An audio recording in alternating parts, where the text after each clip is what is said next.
L'hôpital il déménage. J'ai dû préparer mon sac et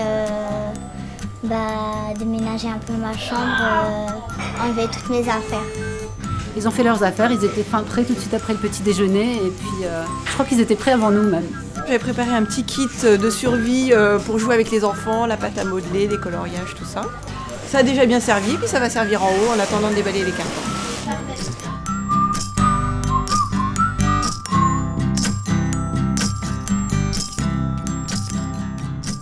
Les enfants qui vont partir aujourd'hui varient entre le plus jeune à 3 semaines et le plus âgé à 16 ans. Les enfants sont relativement stables là actuellement au service des nourrissons, donc du coup en fait les transports se feront en ambulance simple. On peut simplement les transporter dans un cosy pour la plupart et les amener dans leur nouvelle chambre. Je suis contente de changer d'hôpital en tous les cas vu que ça sera mieux qu'ici je pense. Il y aura des chambres seules pour les parents, je pourrai rester avec ma fille et dormir avec elle surtout.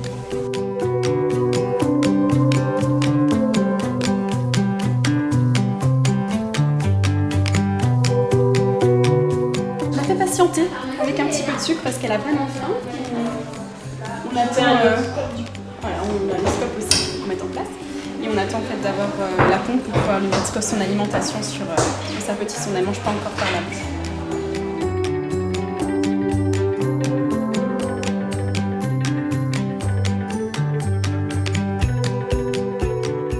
C'est royal.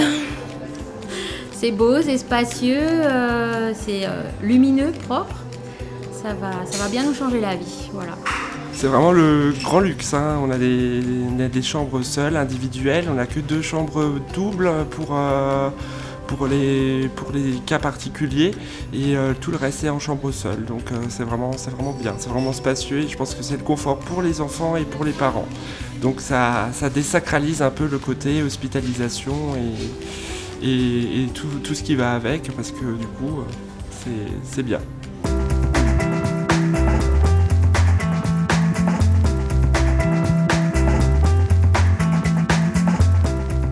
On avait vraiment doublé le matériel aussi bien sur le Hasenrein que sur Emil Müller 3 pour pouvoir dire bon à 10h on ferme les urgences d'un côté et on peut rouvrir de l'autre. Donc il y avait autant de personnel sur le Hasenrein que sur Emil Müller pour permettre d'accueillir tout le monde dans les meilleures conditions possibles. Fauteuil accompagnant qui se transforme en lit. Voilà, donc il y a un grand lit ou un petit lit selon l'âge de l'enfant. Il y a une salle de bain avec une douche, avec tout ce qu'il faut, enfin tout le confort, il y a même une télé, enfin voilà, tout ce qu'il faut pour accueillir les parents et les enfants dans les meilleures conditions possibles. Salle à manger. C'est là. Ouais. Tu cherches quoi là? La salle de jeu et il y a la salle à manger en même temps, c'est quand les parents ne sont pas là.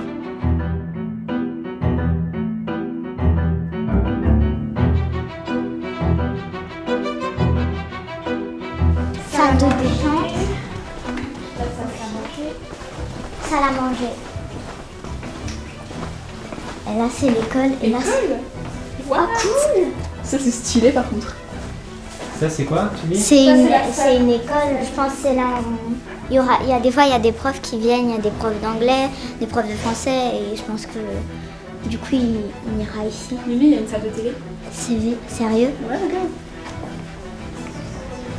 Ici, c'est une salle d'école.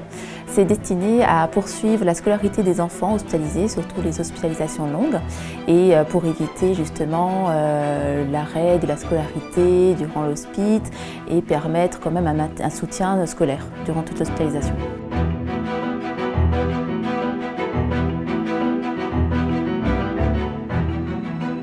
Nous allons pouvoir accueillir les enfants pour de la rééducation, aussi bien de la rééducation on va dire précoce en sortie d'hospitalisation de court séjour de pédiatrie que sur des suivis plus prolongés d'enfants en situation de handicap, mais également prendre en charge des enfants pour la rééducation des troubles des apprentissages et également suivre des enfants dans le cadre d'un programme de prise en charge des enfants obèses.